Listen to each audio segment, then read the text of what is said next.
So hello everyone, सभी को hi hello नमस्ते। मैं अमन आप सभी का स्वागत करता हूं पैरामेडिकल सारथी यूट्यूब चैनल पर। दोस्तों, एक नई सीरीज़ लेकर आए हैं क्योंकि आपको पता है एमसीआरई का एग्ज़ाम अब बहुत पास में है। 26 तारीख को आपका एग्ज़ाम है एलटी का। क्लियर बात है, 6 दिन बचे हुए हैं। अब बहुत सारे ऐसे बच्चे होंगे जिनको लगता होगा सर मैंने अभी कुछ नहीं पढ़ा। उनके लिए ये सीरीज़ बिल्कुल वरदान है क्योंकि बिल्कुल बचे हुए 4 से 5 दिनों में मैं आपका पूरा सिलेबस कवर करा दूंगा। ऐसा आप पेड कोर्स में भी नहीं पाते होगे। ठीक है, साथ साथ पढ़ते रहना, या जो बच्चे पढ़ भी चुके हैं वो भी साथ के साथ रिवीजन करते हुए चलना। देखो, रोड मैप अपना क्या रहेगा, हम करेंगे 1000 वन लाइनर्स, यानी सिंपल सी बात कह लो तो हम 1000 क्वेश्चन ऐसे करेंगे जिनकी एग्जाम में आने की प्रोबेबिलिटी ज़्यादा रहती है। वो भी कैसी सर? इजी भी करेंगे, मीडियम भी करेंगे, मॉडरेट भी करेंगे और हार्ड लेवल के क्वेश्चन भी करेंगे। क्वेश्चन कैसे करेंगे सर? एक एक क्लास में लगभग 200 क्वेश्चन हम करते हुए चलेंगे। क्वेश्चन कैसे करेंगे? 200 क्वेश्चन कैसे एक क्लास में होंगे सर? इसको एक महामैराथन की तरह समझ लो। ऑप्शन नहीं देंगे, सीधे सीधे आप क्वेश्चन पढ़िए, उसका आंसर बताइए, आगे बढ़िए। क्लियर बात है।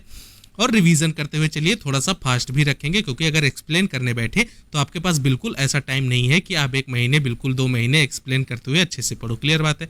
तो ध्यान से पढ़ना। ऐसे बच्चे जिन्होंने अब तक कुछ नहीं पढ़ा वो एक बार इस सीरीज को ज्वाइन करना, मेरी वीडियो को देखना।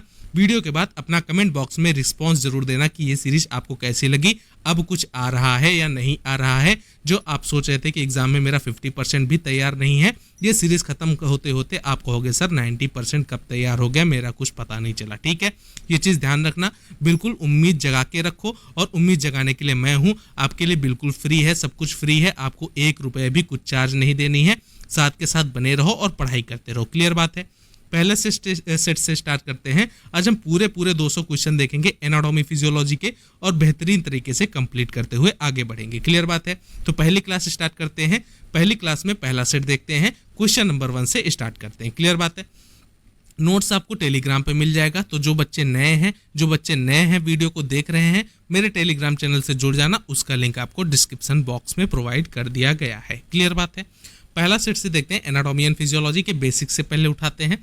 पहला क्वेश्चन आपसे पूछा गया है कि आरबीसी का लाइफ स्पैन कितना होता है। देखो, आरबीसी का लाइफ स्पैन आपसे कई बार एग्जाम में पूछा गया है और बिल्कुल आता है। इजी क्वेश्चन है लेकिन आता है, एग्जाम में बहुत बार पूछा गया है। क्लियर बात है। तो आरबीसी का लाइफ स्पैन कितना होता है? सारे बच्चों को पता होगा, 120 डेज का होता है। क्लियर बात है। ऐसे फटाफट क्वेश्चन आगे करते चलेंगे, बिल्कुल रिवीजन करते हुए चलेंगे। ठीक है, एक तरफ से समझ लो कि रिवीजन करते हुए हम साथ साथ बढ़ रहे हैं आगे। क्लियर बात। तो आरबीसी का लाइफ स्पैन कितना बताया सर? 120 दिनों का। क्लियर बात है।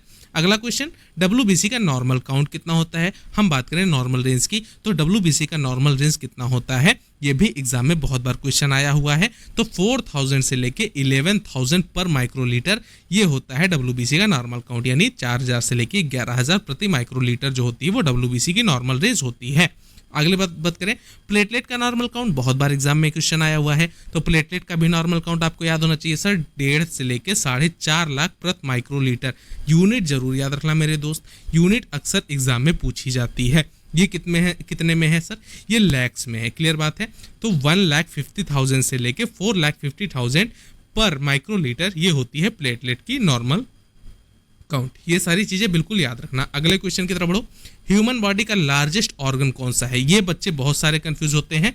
ये दोनों क्वेश्चन बहुत इंपॉर्टेंट है और बहुत बार आए हुए हैं और बच्चे कंफ्यूज भी होते हैं।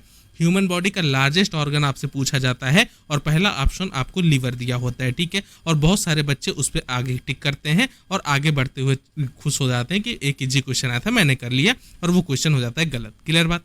तो ह्यूमन बॉडी का लार्जेस्ट ऑर्गन अगर आपसे पूछा गया है वो होती है मेरे बच्चे त्वचा, स्किन होती है, अगर ऑर्गन की बात की जाए। और वहीं अगर आपसे बात की जाए कि ह्यूमन बॉडी का लार्जेस्ट ग्लैंड कौन सी होती है, ग्रंथि कौन सी होती है जो सबसे बड़ी होती है, तो वहां पर आंसर लीवर आएगा। क्लियर बात। तो दोनों में कंफ्यूज नहीं होना। अगर लार्जेस्ट अंग पूछा जाए, लार्जेस्ट ऑर्गन पूछा जाए तो वो त्वचा होगी, और लार्जेस्ट ग्लैंड या ग्रंथि पूछी जाए तो उसका आंसर क्या होगा सर? लीवर होगा। ये चीज ध्यान रखना, दोनों में डिफरेंस बिल्कुल क्लियर होनी चाहिए।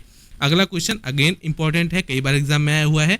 इंसुलिन हार्मोन कहाँ से सिक्रीट होता है? बिल्कुल आपको याद होना चाहिए, इंसुलिन हार्मोन क्या करता है, हमारे ब्लड शुगर लेवल्स को कम करता है, क्लियर बात है। और इंसुलिन का अपोजिट कौन होता है सर? ग्लूकागॉन होता है, वो ब्लड शुगर लेवल को इंक्रीज करता है। तो ये दोनों चीजें ध्यान रखना। इंसुलिन हार्मोन कहाँ से सिक्रीट होता है सर? पैनक्रियाज से सिक्रीट होता है। अब पैनक्रियाज में कहाँ से सिक्रीट होता है? तो beta cells of islets of Langerhans, यानी आइसलेट्स ऑफ लैंगरहैंस में सिक्रीट होता है। और आइसलेट्स ऑफ लैंगरहैंस से कौन सी सेल से? बीटा सेल्स थे। तो इंसुलिन का आपको ओरिजिन कहाँ से पता चला सर? इंसुलिन का ओरिजिन आपको पता चला पैनक्रियाज के आइसलेट्स ऑफ लैंगरहैंस के बीटा सेल से। इतनी चीज क्लियर है। अग्नाशय के आइसलेट्स ऑफ लैंगरहैंस की बीटा कोशिकाओं से आपका इंसुलिन हार्मोन निकलता है। इसी के अपोजिट में बात करूं, आइसलेट्स ऑफ लैंगरहैंस की अल्फा सेल्स, अल्फा सेल से क्या निकलता है? तो वहां से निकलता है ग्लूकागॉन। तो ये दोनों चीजें याद रखना, दोनों एक दूसरे के अपोजिट है। इंसुलिन आपका ब्लड शुगर लेवल डाउन करता है और ग्लूकागॉन इंक्रीज करता है। इंसुलिन आपका निकलता है बीटा सेल से और ग्लूकागॉन निकलता है आपका अल्फा सेल से। तो ये दोनों डिफरेंस बिल्कुल आपको याद होनी चाहिए, ठीक है। अगला क्वेश्चन, हार्ट में कितने चैम्बर्स होते हैं? बहुत इजी सा क्वेश्चन है लेकिन आता हुआ है, ठीक है। तो हार्ट में आपके 4 चैम्बर होते हैं, 2 होता है एट्रिया, 2 होता है वेंट्रिकल। सारे बच्चों को पता होगा। ये क्वेश्चन आपको कहाँ देखने को मिल जाएगा? ये आपके जनरल साइंस में अक्सर पूछा जाता है, ठीक है, जो आपका जीएस आता है। क्योंकि एम्स में देखो जीके जीएस ये सारी चीजें भी आती हैं, तो उसमें क्वेश्चन आपको देखने को मिल सकता है कि हार्ट में कितने चैम्बर्स होते हैं। 4 होते हैं, 2 एट्रिया और 2 वेंट्रिकल, क्लियर बात है, 2 आलिंद और 2 नीले। अगला क्वेश्चन, ह्यूमन बॉडी का स्मॉलेस्ट बोन कौन सा है? सारे बच्चों को पता होगा, जो स्टेपीज होती है। स्टेपीज कहाँ? मेलियस इनकस स्टेपीज आपके ईयर्स में पाई जाती हैं। और इसमें स्टेपीज जो होती है वो अपने पूरी बॉडी की स्मॉलेस्ट बोन होती है। स्मॉलेस्ट और लार्जेस्ट दोनों याद रखना। तो ह्यूमन बॉडी की स्मॉलेस्ट बोन कौन सी होती है सर? स्टेपीज होती है। कहाँ मिलती है? मिडिल ईयर में पाई जाती है। और ह्यूमन बॉडी का लार्जेस्ट बोन कौन सा होता है? सबसे बड़ी हड्डी कौन सी होती है? फीमर होती है। सारे बच्चों को पता होना चाहिए, ठीक है। ब्रेन का वेट अप्रॉक्स कितना होता है? ये इंपॉर्टेंट क्वेश्चन है, ये बहुत सारे लोगों को नहीं पता होगा। जो आपका ह्यूमन ब्रेन है, जो आपका मस्तिष्क है, उसका वेट, उसका भार कितना होता है? वो होता है लगभग 1400 ग्राम, ठीक है, एडल्ट में, यानी 1.4 किलोग्राम। ये हम बात करें एडल्ट के अंदर ह्यूमन का ब्रेन का वेट कितना होता है? लगभग 1400 ग्राम। अच्छा एक बात बताओ, इतना भारी वेन है, लगभग 1.5 किलोग्राम के आसपास आपका ह्यूमन ब्रेन है, ये आपके सिर पे भारी क्यों नहीं लगता? ये चीज ध्यान रखना। तो आपके सिर में पाई जाती है सर सेरिब्रो स्पाइनल फ्लूइड, उसके अंदर ब्रेन आपका तैरता रहता है, जिसकी वजह से आपने बचपन में आर्किमिडीज का सिद्धांत पढ़ा होगा। तो आर्किमिडीज का सिद्धांत ये कहता था सर कि जो भी वस्तु का भार है, जो भी वस्तु का ओरिजिनल भार है, वो किसी द्रव के अंदर ले जाने पर उसके भार में कमी आती है, ऐसा महसूस होता है, ठीक है। तो इसकी वजह से आपके ब्रेन का भार इतना महसूस नहीं होता, लेकिन भार जो है वो लगभग 1400 ग्राम का होता है। ये चीजें ध्यान रखना, क्लियर बात है। किडनी की फंक्शनल यूनिट क्या है? बहुत बार एग्जाम में क्वेश्चन आई हुई है। किडनी की फंक्शनल यूनिट होती है सर नेफ्रॉन, ठीक है, ये चीज ध्यान रखना। किडनी की फंक्शनल यूनिट जो होती है वो नेफ्रॉन्स होती हैं। ऐसे कई सारे फंक्शनल यूनिट्स आपसे पूछी जा सकते हैं, जैसे यहाँ पर किडनी की हो गई। ऐसे आपसे पूछी जाए नर्वस सिस्टम की आपकी क्या है, तो वहाँ होती है नर्व सेल्स। ये सारी चीज़ें याद रखना, ठीक है। ऐसे आपसे अगर पूछ ले जाए लीवर की अपनी फंक्शनल यूनिट क्या होती हैं, तो हेपेटिक लोब्यूल्स होती हैं। तो ये सारी चीज़ें याद रखना, ठीक है। तो किडनी की फंक्शनल यूनिट होती है वो नेफ्रॉन होती है। अच्छा, ब्लड का नॉर्मल पीएच कितना होता है? ये भी आपसे एग्जाम में पूछा जा सकता है। ब्लड का हो गया, यूरिन का हो गया, इन सब का पीएच याद रखना, ठीक है। तो ब्लड का जो पीएच होता है 7.35 से लेके 7.45 तक, ये ब्लड का नॉर्मल पीएच होता है। अब आपसे क्वेश्चन ये पूछा जाए सर ये एल्कलाइन है, एसिडिक है या न्यूट्रल है, ठीक है। तो आपको पता होना चाहिए पीएच का जो 7 होता है मान, ये होता है न्यूट्रल। अच्छा, यहाँ से अगर हम घटते जाएं, ठीक है, 7 से कम होते जाएं 6, 5, 4, तो ये होता है सर एसिडिक। अगर यहाँ से हम रेंज बढ़ाते जाएं 7, 8, 9 कर दें, 8, 9, 10, तो ये होता है एल्कलाइन, ठीक है। तो ये बहुत ज़्यादा एल्कलाइन नहीं है, लेकिन स्लाइटली एल्कलाइन है। तो आपसे अगर क्वेश्चन में पूछा जाए स्लाइटली एल्कलाइन है, ठीक है, ये चीज़ ध्यान रखना। अगर आपसे ऑप्शन में ये दे दिया जाए कि जो ब्लड का पीएच होता है वो कैसा होता है, एसिडिक होता है, एल्कलाइन होता है, स्लाइटली एल्कलाइन होता है, तो ये चीज़ ध्यान रखना, स्लाइटली एल्कलाइन होता है, थोड़ा सा एल्कलाइन होता है, ठीक। CSF सेरिब्रोस्पाइनल फ्लूइड कहाँ बनता है? ये बहुत इंपॉर्टेंट क्वेश्चन है, ठीक है। जो आपका सेरिब्रोस्पाइनल फ्लूइड होता है ये बनता कहाँ पे है, इसका निर्माण कहाँ पे होता है? तो ये बनता है सर कोरॉइड प्लेक्सस के अंदर, ठीक है। तो CSF कहाँ बनता है सर? कोरॉइड प्लेक्सस के अंदर बनता है। अगला क्वेश्चन, आरबीसी का प्रोडक्शन कहाँ होता है? आरबीसी का जो प्रोडक्शन होता है वो होता है बोन मैरो के अंदर, अस्थि मज्जा के अंदर। ये आपको पता होना चाहिए कौन से बोन मैरो के अंदर, तो आपसे बनता है रेड बोन मैरो के अंदर। ये चीज़ ध्यान रखना, क्लियर बात। हीमोग्लोबिन का आयरन कंटेनिंग पार्ट कौन सा होता है? आपको पता है हीमोग्लोबिन कैसा होता है सर? आयरन से बना होता है। एक हीमोग्लोबिन कितने ऑक्सीजन कैरी करता है सर? 4 ऑक्सीजन कैरी करता है। अब हीमोग्लोबिन का आयरन कंटेनिंग पार्ट कौन सा होता है? तो होता है सर हीम। ये चीज़ ध्यान रखना, क्लियर बात है। ह्यूमन हार्ट की एवरेज रेस्ट कितनी होती है? जो ह्यूमन हार्ट की एवरेज रेट या रेस्ट होती है वो होती है 72 बीट्स पर मिनट। ये सारे बच्चों को पता होना चाहिए कि हमारा जो हृदय होता है वो 1 मिनट में 72 बार धड़कता है। ये नॉर्मल रेंज है, क्लियर बात है। लंग का कवरिंग मेम्ब्रेन क्या कहलाता है? ये अगेन इंपॉर्टेंट क्वेश्चन है। जो लंग होता है हमारा, उसका कवरिंग मेम्ब्रेन जो होता है वो उसको हम बोलते हैं प्लूरा। ये चीज़ ध्यान रखना, ठीक है। स्टमक का एंजाइम जो प्रोटीन डाइजेशन शुरू करता है, स्टमक का ऐसा एंजाइम जो प्रोटीन डाइजेशन शुरू करता है उसको हम बोलते हैं पेप्सिन। तो आपसे अगर क्वेश्चन पूछा जाए कि किसी एक प्रोटीन पाचक एंजाइम का नाम बताओ, प्रोटीन डाइजेस्टिव एंजाइम का नाम बोलो, वो होता है पेप्सिन, ठीक है। तो अगर प्रोटीन जो आप जैसे बहुत सारे जिम फ्रीक लोग होते हैं उनको आपको पता होगा कि प्रोटीन का बहुत ज़्यादा इंटेक होता है, ठीक है। तो वो अक्सर प्रोटीन शेक वगैरह लेते हैं या एग्स वगैरह खाते हैं जिनके अंदर ऐसे फूड्स जिनके अंदर प्रोटीन की मात्रा ज़्यादा होती है। तो आपसे अगर पूछा जाए स्टमक का ऐसा एंजाइम बताओ जो प्रोटीन डाइजेशन शुरू करवाता है, वो होता है सर पेप्सिन, क्लियर बात। ब्लड का प्लाज्मा कितने % होता है? होता है सर 55%, क्लियर बात है। ब्लड का प्लाज्मा कितना होता है सर? 55% होता है। बिल्कुल आपको ये लर्न होना चाहिए। आरबीसी में कौन सा ऑर्गेनल एब्सेंट होता है? आपसे पूछा जाए आपका आरबीसी कैसा शेप का होता है सर? बाई कॉनकेव होता है। ये आपको सारे बच्चों को पता होगा। अब आरबीसी के अंदर बाई कॉनकेव शेप अगर है तो इसके अंदर कौन सा ऑर्गेनल ऐसा है? Cell organelle. सेल बायोलॉजी आपने अच्छे से पढ़ी होगी। ऑर्गेनल मतलब होते हैं कोशिकांग। कोशिकांग जिसको हिंदी में बोलते हैं, यानी कोशिका के अंग। तो कौन सा कोशिकांग होता है जो आरबीसी के अंदर एब्सेंट होता है? वो होता है सर न्यूक्लियस। आरबीसी के अंदर न्यूक्लियस नहीं पाया जाता, ये चीज ध्यान रखना, ठीक है। नॉर्मल ब्लड प्रेशर, ठीक है। नॉर्मल बीपी जो अगर एक हेल्दी पर्सन है उसका नॉर्मल बीपी कितना होना चाहिए? 120 से लेके 80, ठीक है। 120 सिस्टोलिक और डायस्टोलिक 80 mmHg, ये आपका ब्लड प्रेशर होना चाहिए। हियरिंग के लिए रिस्पॉन्सिबल क्रेनियल नर्व कौन सी है? अगेन इंपॉर्टेंट क्वेश्चन है। जो आप सुनते हो, जो आप हियरिंग करते हो, उसके लिए रिस्पॉन्सिबल क्रेनियल नर्व कौन सी है? तो ये होती है 8th क्रेनियल नर्व, 8th यानी 8वीं क्रेनियल कपाल तंत्रिका, जिसको हम बोलते हैं वेस्टिब्यूलो कॉक्लियर, ठीक है। वेस्टिब्यूलो कॉक्लियर जिसको हम बोलते हैं, ये आपकी हियरिंग के लिए या आपके सुनने के लिए जिम्मेदार होती है, रिस्पॉन्सिबल क्रेनियल नर्व होती है। आई का ट्रांसपेरेंट पार्ट कौन सा होता है? आई का जो ट्रांसपेरेंट पार्ट होता है उसको हम बोलते हैं कॉर्निया। ये चीज़ भी ध्यान रखना। जो हमारी ह्यूमन आई होती है इसमें जो ट्रांसपेरेंट पार्ट होता है इसको हम बोलते हैं कॉर्निया, क्लियर बात। विजन के लिए कौन सा विटामिन जरूरी है? विजन यानी जिसको हम देखते हैं, हमारी दृष्टि, हमारे देखने के लिए मजबूत करने के लिए, दृष्टि मजबूत करने के लिए हमें चश्मा ना लगे, उसके लिए कौन सा विटामिन जरूरी है? वो होता है विटामिन ए। अब आपने एक कहावत सुनी होगी कि गाजर खाओ और आंखों की रोशनी लाओ। ये आपने बचपन में सुना होगा, ठीक है। गाजर क्यों खाते हैं सर? उसके अंदर विटामिन ए की मात्रा ज़्यादा होती है और विटामिन ए ज़्यादा होती है तो वो हमारे विजन में हेल्प करती है, ठीक है। ये सिंपल सी बात हो गई। थायराइड ग्लैंड का कौन सा हार्मोन बनाता है? जो आपकी थायराइड ग्लैंड होती है, ये बहुत इंपॉर्टेंट क्वेश्चन है। तो थायराइड ग्लैंड होती है जिसको हम बोलते हैं थायराइड, ठीक है। वो कौन से हार्मोन बनाती है? देखो 2 हार्मोन बनाती है, एक T4, एक होती है T3। T3 को हम क्या बोलते हैं? Try iodothyronine. अब आपने T3 का नाम तो सुना ही होगा। जैसे 1 होता है तो मोनो बोलते हैं, 2 होता है तो डाई बोलते हैं, 3 है तो ट्राई बोलेंगे, 4 है तो टेट्रा बोलेंगे, 5 है तो पेंटा बोलेंगे। ये कॉमन चीज़ पता होगी सबको, ठीक है। अब जो T3 होती है इसको बोलते हैं ट्राई आइडोथायरोनिन, ठीक है। और T4 को बोलते हैं टेट्रा आइडोथायरोनिन, या इसी को T4 को ही हम बोलते हैं थायरॉक्सिन, क्लियर बात है। दोनों में डिफरेंसेस याद रखना। T3 को बोलते हैं ट्राई आइडोथायरोनिन और T4 को बोलते हैं थायरॉक्सिन या टेट्रा आइडोथायरोनिन, ठीक है। दोनों कहाँ बनते हैं सर? आपके थायराइड ग्लैंड में, क्लियर बात है। अगले क्वेश्चन की तरफ बढ़ जाओ। पिट्यूटरी ग्लैंड को मास्टर ग्लैंड क्यों बोलते हैं? ठीक है, पिट्यूटरी ग्लैंड आपको पता होगा। पिट्यूटरी ग्लैंड कहाँ पाई जाती है? हमारे मस्तिष्क के सेला टर्सिका नाम का एक गर्त होता है, वहां पर पाई जाती है अपनी पिट्यूटरी ग्लैंड। क्लियर बात। अब पिट्यूटरी ग्लैंड को हमको सबको पता है कि मास्टर ग्लैंड बोलते हैं। क्यों?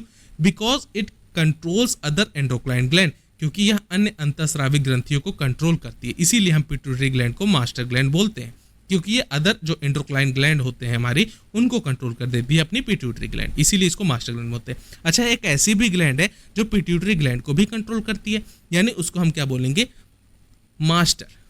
Master of the master gland. ठीक है, master of the master gland यानी जो मास्टर ग्लैंड को भी कंट्रोल करती है, उसको क्या बोलते हैं सर? हाइपोथैलेमस। तो ये चीज़ें ध्यान रखना। अगर master of the master gland पूछा जाए तो हाइपोथैलेमस आंसर जाएगा, अगर केवल मास्टर ग्लैंड किसको पूछा जाए तो पिट्यूटरी ग्लैंड आंसर जाएगा, ठीक है। और पिट्यूटरी ग्लैंड को मास्टर ग्लैंड क्यों करते हैं? क्योंकि यह अदर एंडोक्राइन ग्लैंड को कंट्रोल करती है। अगला क्वेश्चन, ह्यूमन बॉडी में कितनी हड्डियां होती हैं? जो एडल्ट ह्यूमन होता है उसके अंदर कितनी हड्डियां होती हैं? सबको पता होगा 206 बोन्स होती हैं। नॉर्मल रेस्पिरेशन रेट, एडल्ट के अंदर जो नॉर्मल रेस्पिरेशन रेट होती है वो कितनी होती है? तो 12 से लेके 20 ब्रीथ प्रति मिनट की होती है। 12 से 20 श्वास प्रति मिनट, यानी 12 to 20 ब्रीथ्स पर मिनट, ये एक एडल्ट की नॉर्मल रेस्पिरेशन रेट होती है। Longest nerve in human body कौन सी है? अगर आपसे पूछी जाए आपकी जो ह्यूमन बॉडी है उसमें सबसे लंबी नर्व कौन सी है, सबसे लॉन्गेस्ट नर्व कौन सी होती है, तो उसको बोलते हैं साइटिक नर्व, ठीक है। साइटिक नर्व, ये याद रखना, बहुत सारे बच्चों को हम उम्मीद करता हूँ ये नहीं पता होगी, ठीक है। तो longest nerve in human body, longest मतलब लंबी, ये चीज़ ध्यान रखना। लॉन्गेस्ट को क्या बोलते हैं हिंदी में? लंबी। और लार्जेस्ट अगर पूछी जाए तो उसको बोलते हैं बड़ी। दोनों में डिफरेंस याद है, ठीक है। लॉन्गेस्ट मतलब लंबी और लार्जेस्ट मतलब बड़ी, तो दोनों में डिफरेंस याद रखना। यहाँ बात की जा रही है लॉन्गेस्ट की, तो longest nerve in human body तो होती है साइटिक नर्व। क्लियर बात है, ये चीज़ ध्यान रखना। ब्लड का रेड कलर किससे होता है? जो हमारा ब्लड होता है, अब सबको पता है कि वो रेड कलर का दिखता है, ठीक है। वो रेड कलर का क्यों दिखता है? तो उसका रीज़न है सर हीमोग्लोबिन। हीमोग्लोबिन की वजह से जो आपका ब्लड है वो रेड कलर का दिखाई देता है। ह्यूमन बॉडी का स्ट्रक्चरल एंड फंक्शनल यूनिट कौन सा है? बहुत बार ये क्वेश्चन रिपीट हो चुका है और बहुत ईजी सा क्वेश्चन है। जो ह्यूमन बॉडी का स्ट्रक्चरल एंड फंक्शनल यूनिट होता है वो होती है सर सेल, जिसको हम बोलते हैं कोशिका, ठीक है। डायबिटीज मेलाइटस में कौन सा हार्मोन डेफिशिएंट होता है? ठीक है, तो डायबिटीज मेलाइटस के पेशेंट्स होते हैं उसके अंदर कौन सा हार्मोन होता है जो कम हो जाता है, जिसकी वजह से डायबिटीज मेलाइटस होता है। आपसे सीधे सीधे क्वेश्चन पूछा जा रहा है कि डायबिटीज मेलाइटस का कॉज बताओ। क्लियर बात। तो डायबिटीज मेलाइटस का जो कॉज होता है वो इंसुलिन हार्मोन की डेफिशिएंसी की वजह से होता है। इंसुलिन हार्मोन की कमी हो जाए तो डायबिटीज मेलाइटस हो जाएगा, ठीक है।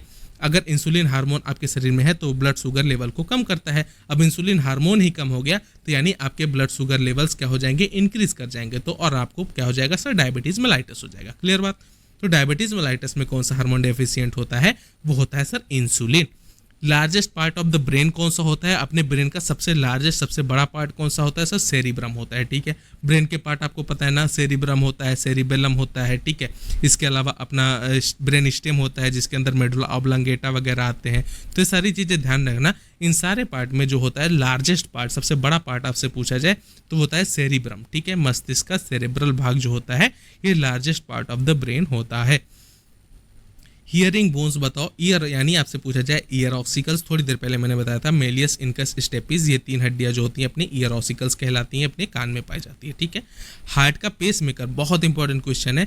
जो अपना हार्ट होता है इसको चलाने के लिए एक pacemaker, natural pacemaker आता है, ये कौन सा होता है? जो हार्ट का पेस मेकर होता है इसको हम किसको बोलते हैं? हम बोलते हैं एसए नोड को, ठीक है। एसए नोड का फुल फॉर्म क्या है? एसए यानी साइनो एट्रियल नोड, ठीक है। साइनो एट्रियल नोड को हम बोलते हैं हार्ट का पेसमेकर। तो आपसे अगर क्वेश्चन पूछा जाए कि हार्ट का पेसमेकर कौन सा होता है, इसको हम बोलते हैं साइनो एट्रियल नोड, ठीक है। अगला क्वेश्चन, ह्यूमन बॉडी का शॉक एब्जॉर्बिंग फ्लूइड कौन सा होता है? मैंने थोड़ी देर पहले बताया था जो आपका ब्रेन होता है वो सेरिब्रो स्पाइनल फ्लूइड में रखा होता है, यानी आपके शरीर में झटके लगते हैं तो उसको शॉक एब्जॉर्बिंग फ्लूइड जो होता है वो झटकों से बचाता है, ठीक है। तो आपका जो मस्तिष्क मेरुद्रव होता है जिसको हम बोलते हैं CSF यानी सेरिब्रो स्पाइनल फ्लूइड, ये शॉक एब्जॉर्बिंग फ्लूइड होता है। तो अगर आपसे कई बार क्वेश्चन ये भी पूछ लिया जाए कि बॉडी का कोई एक ऐसा फ्लूइड बताओ जो शॉक को एब्जॉर्ब करता है, यानी झटकों को क्या कर लेता है? अवशोषित कर लेता है, उसको हम बोलते हैं sir CSF cerebro spinal fluid. RBC में कौन सा प्रोटीन ऑक्सीजन कैरी करता है? अगेन इंपॉर्टेंट क्वेश्चन है, इजी क्वेश्चन है, लेकिन क्वेश्चन का लैंग्वेज थोड़ा सा ध्यान देना। जो आरबीसी में कौन सा प्रोटीन ऑक्सीजन कैरी करता है वो होता है सर हीमोग्लोबिन, ठीक है। बोन का मुख्य इनऑर्गेनिक सॉल्ट कौन सा होता है? ये अगेन इंपॉर्टेंट क्वेश्चन है। आपसे पूछा जाए इनऑर्गेनिक सॉल्ट, ये चीज़ ध्यान रखना, इसको स्टार मार्क कर लेना। तो आपको याद रखना है कि बोन का मेन इनऑर्गेनिक सॉल्ट, मुख्य इनऑर्गेनिक सॉल्ट जो होता है वो होता है कैल्शियम फॉस्फेट, ठीक है। किडनी में यूरिन फॉर्मेशन की 3 प्रोसेस कौन सी होती हैं? 3 स्टेप्स होती हैं देखो किडनी में यूरिन फॉर्मेशन की। आपको याद रखना है फिल्ट्रेशन, रीएब्जॉर्प्शन, सिक्रीशन, ठीक है। निस्यंदन, पुनः अवशोषण और श्रवण, ये चीज़ ध्यान रखना। ट्यूबुलर सिक्रीशन आपने सुना होगा, रीएब्जॉर्प्शन आपने सुना होगा और सबसे पहला स्टेप फिल्ट्रेशन, ठीक है।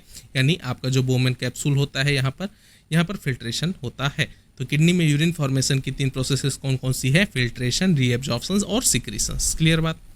ह्यूमन बॉडी में कितनी जोड़ी रिब्स होती हैं? जो आपका ह्यूमन बॉडी होता है इसमें कितने पेयर्स की रिब्स पाई जाती हैं? ठीक है, तो 12 पेयर रिब्स पाई जाती हैं ह्यूमन बॉडी के अंदर। ये चीज़ें इंपॉर्टेंट है, ध्यान रखना। आपसे पूछा जाए टोटल रिब्स का नंबर बताओ, तो टोटल रिब्स कितनी, यानी 12 पेयर, यानी टोटल नंबर अगर पूछा जाए तो 24। अगर टोटल पेयर पूछा जाए तो वो हो जाएंगी 12। ठीक है, बात एक ही है। नंबर में 24 और जोड़ों में पूछा जाए तो 12। क्लियर बात। नॉर्मल बॉडी टेम्परेचर सबको पता है 37, और फॉरेनहाइट में पूछा जाए, ये डिग्री सेंटीग्रेड में है, और फॉरेनहाइट में पूछा जाए तो 98.6 डिग्री फॉरेनहाइट। ठीक है, ब्लड का क्लॉटिंग फैक्टर फर्स्ट कौन सा है? इंपॉर्टेंट क्वेश्चन है। जो ब्लड होता है उसमें क्लॉटिंग फैक्टर फर्स्ट कौन सा होता है? वो होता है सर फाइब्रिनोजेन। ठीक है, ऑक्सीजन ट्रांसपोर्ट का मेन पिगमेंट कौन है? जो ऑक्सीजन ट्रांसपोर्ट कराता है उसमें मेन पिगमेंट कौन सा होता है? सर हीमोग्लोबिन होता है, सबको पता है। पैनक्रियाज का एंडोक्राइन पार्ट कौन सा होता है? ये चीज़ ध्यान रखना। पैनक्रियाज देखो आपका एंडोक्राइन और एक्सोक्राइन दोनों होता है। ठीक है, तो पैनक्रियाज में एंडोक्राइन पार्ट कौन सा होता है? तो वो होता है आइसलेट्स ऑफ लैंगरहैंस। ठीक है, largest cavity in human body, human body के अंदर लार्जेस्ट कैविटी, सबसे बड़ी गुहा बताओ, तो largest cavity in human body होती है एब्डोमिनल कैविटी, जो आपकी उदर गुहा होती है वो सबसे बड़ी कैविटी होती है आपके बॉडी की। ठीक है, स्मॉल इंटेस्टाइन का सबसे लंबा पार्ट कौन सा होता है? तो आपको पता होता है स्मॉल इंटेस्टाइन के कौन कौन से पार्ट होते हैं? सर 3 पार्ट होते हैं। ठीक है, 3 पार्ट होते हैं, कौन कौन सी? ड्यूडेनम, जिजनम और इलियम। ठीक है, तो सबसे लंबा पार्ट पूछा जाए आपसे, लॉन्गेस्ट पार्ट, तो वो होती है सर इलियम। ठीक है, ये चीज़ें ध्यान रखना है। ठीक है, अगले क्वेश्चन। हाँ, और आपसे अगर पूछा जाए लार्ज इंटेस्टाइन का, तो लार्ज इंटेस्टाइन में भी 3 पार्ट होते हैं, कौन कौन से? उसमें होते हैं सर सीकन, कॉलन और रेक्टम। ठीक है, तो अगर स्मॉल इंटेस्टाइन के 3 पार्ट तो वो होते हैं जिजनम, डोडेनम, जिजनम और इलियम। ह्यूमन बॉडी की लॉन्गेस्ट मसल कौन सी होती है? ये बहुत इंपॉर्टेंट क्वेश्चन है। जो लॉन्गेस्ट मसल होती है अपने ह्यूमन बॉडी की, लॉन्गेस्ट मतलब सबसे लंबी मसल, वो होती है सार्टोरियस। ठीक है, जो सार्टोरियस मसल होती है ये ह्यूमन बॉडी की लॉन्गेस्ट मसल होती है। अब स्ट्रॉन्गेस्ट, लॉन्गेस्ट और स्ट्रॉन्गेस्ट दोनों में डिफरेंस याद रखना। ह्यूमन बॉडी की स्ट्रॉन्गेस्ट मसल कौन सी होती है, यानी सबसे मजबूत मसल कौन सी होती है ह्यूमन बॉडी की? वो होती है मैसेटर मसल। ठीक है, जो मैसेटर मसल होती है इसको हम जॉ मसल बोलते हैं, जबड़े की मांसपेशी बोलते हैं। ये अपने ह्यूमन बॉडी की सबसे स्ट्रॉन्गेस्ट मसल होती है। स्पाइनल कॉर्ड कितने वर्टिब्री तक एक्सटेंड होती है? जो आपका स्पाइनल कॉर्ड है ये कितने वर्टिब्री तक एक्सटेंड होती है? तो ये होती है L1 से लेके L2 वर्टिब्रा तक। ठीक है, जो L1 से लेके L2 तक वर्टिब्रा तक अपनी स्पाइनल कॉर्ड एक्सटेंड होती है। ह्यूमन आई का ब्लाइंड स्पॉट कहाँ होता है? सर ह्यूमन आई का जो होती है इसमें एक ब्लाइंड स्पॉट पाया जाता है। ठीक है, ये ब्लाइंड स्पॉट कहाँ पे पाया जाता है? तो ये पाया जाता है सर ऑप्टिक डिस्क में। ये सारी चीज़ें याद रखना इंपॉर्टेंट है। अब आपसे जैसे अब पहला क्वेश्चन ये हुआ, ये भी इंपॉर्टेंट है। जो अपनी स्पाइनल कॉर्ड होती है कौन से वर्टिब्रे तक एक्सटेंड करती है, यानी कितने वर्टिब्रे तक जाती है? तो लगभग L1 से लेके L2 तक के आसपास तक जाती है। ठीक है, ये चीज़ें ध्यान रखना। ऐसे ह्यूमन आई का ब्लाइंड स्पॉट ऑप्टिक डिस्क होता है। अगला सेट देखते हैं, इसमें हम चैप्टर वाइज अब क्वेश्चन कर लेंगे। देखो हमने 50 अपने कॉमन से क्वेश्चन कर लिए, इजी से कर लिए। ठीक है, अब थोड़ा सा लेवल इंक्रीज करते हैं। Cardiovascular, respiratory and nervous system से क्वेश्चन उठा के देखते हैं। ठीक है, सबसे पहला क्वेश्चन 51 नंबर का, हार्ट की आउटर मोस्ट कवरिंग क्या कहलाती है? जो अपना हार्ट होता है इसमें कौन कौन सी कवरिंग होती हैं ये आपको याद होना चाहिए। इसमें आउटर मोस्ट यानी सबसे बाहर की कवरिंग क्या कहलाती है? तो हार्ट की आउटर मोस्ट कवरिंग होती है सर पेरिकार्डियम। हार्ट में टोटल कितने वाल्व होते हैं? आपसे मैंने चैम्बर भी पूछे थे, अब वाल्व की भी बात कर रहे हैं तो वाल्व भी कितने होते हैं? सर 4 वाल्व होते हैं। ठीक है, इसमें पूछो मिट्रल वाल्व कहाँ पाया जाता है? मिट्रल वाल्व कहाँ पाया जाता है? सर लेफ्ट एट्रियम और लेफ्ट वेंट्रिकल के बीच। ये चीज़ें आपको बिल्कुल एज इट इज रट जानी चाहिए। ठीक है, तो मिट्रल वाल्व कहाँ पाया जाता है? Sir between left atrium and left ventricle, यानी बाएं आलिंद और बाएं निलय के बीच आपका मिट्रल वाल्व पाया जाता है। ऐसे पूछा जाए ट्राइकस्पिड वाल्व कहाँ पाया जाता है? सर ये पाया जाता है between right atrium and right ventricle. ठीक है, तो लेफ्ट एट्रियम और लेफ्ट वेंट्रिकल के बीच पाया गया मिट्रल वाल्व, और राइट एट्रियम और राइट वेंट्रिकल के बीच पाया गया आपका ट्राइकस्पिड वाल्व। ये दोनों चीजें याद रखना है। ठीक है, हार्ट का नेचुरल पेसमेकर मैंने बताया ऐसे नोड होता है। हार्ट की कंडक्टिंग वेलोसिटी सबसे तेज कहाँ पर होती है? सर पिंजकुंजे फाइबर पर। ठीक है, तो आपसे पूछा जाए हार्ट की कंडक्टिव वेलोसिटी यानी कंडक्शन वेलोसिटी सबसे तेज कहाँ पर पाई जाती है? परकिंजे फाइबर पर सबसे तेज हार्ट की कंडक्शन वेलोसिटी पाई जाती है। हार्ट का ब्लड सप्लाई कौन सी आर्टरी करती है? ठीक है, अब देखो ऐसा हार्ट जो है अपने पूरी बॉडी में ब्लड सप्लाई करता है, ये पता है। ठीक है, अब हार्ट को भी जिंदा रहने के लिए ब्लड की सप्लाई चाहिए। अब हार्ट को कौन ब्लड सप्लाई करता है, कौन सी आर्टरी करती है? वो होती है सर कोरोनरी आर्टरी। ठीक है, जो कोरोनरी धमनियाँ होती हैं ये हार्ट को ब्लड सप्लाई करती हैं। ह्यूमन हार्ट किस प्रकार का सर्कुलेशन शो करता है, ये एग्जाम में बहुत बार क्वेश्चन आ चुका है, ठीक है, ऑलरेडी आ चुका है। जो ह्यूमन हार्ट होता है ये दोहरा परिसंचरण यानी द्विसंचरण यानी डबल सर्कुलेशन शो करता है। फीटल सर्कुलेशन में कौन सा ओपनिंग होता है, ये चीज़ें ध्यान रखना। फीटल सर्कुलेशन में कौन सा ओपनिंग होता है, इसको हम बोलते हैं फोरामेन ओवल। क्लियर बात। तो फीटल सर्कुलेशन में कौन सी ओपनिंग पाई जाती है, फोरामेन ओवल। हार्ट साउंड कितनी होती हैं, हार्ट साउंड 2 होती हैं, S1 और S2 नॉर्मल होती है, ठीक है, ये चीज़ें ध्यान रखना है, ठीक। तो टोटल कितनी हार्ट साउंड होती हैं, 2 होती हैं। आपने नाम भी सुना होगा लब और डब की साउंड, ठीक है, ये चीज़ें ध्यान रखना। हार्ट साउंड कितनी, 2, लब और डब। रेस्पिरेटरी सिस्टम की फंक्शनल यूनिट कौन सी होती है सर, एल्वियोलाई। देखो फंक्शनल यूनिट सारे लंग्स की जितनी भी हो गई ये सारी चीज़ें याद रखना, ठीक है। तो रेस्पिरेटरी सिस्टम की फंक्शनल यूनिट कौन सी होती है सर, एल्वियोलाई होती है।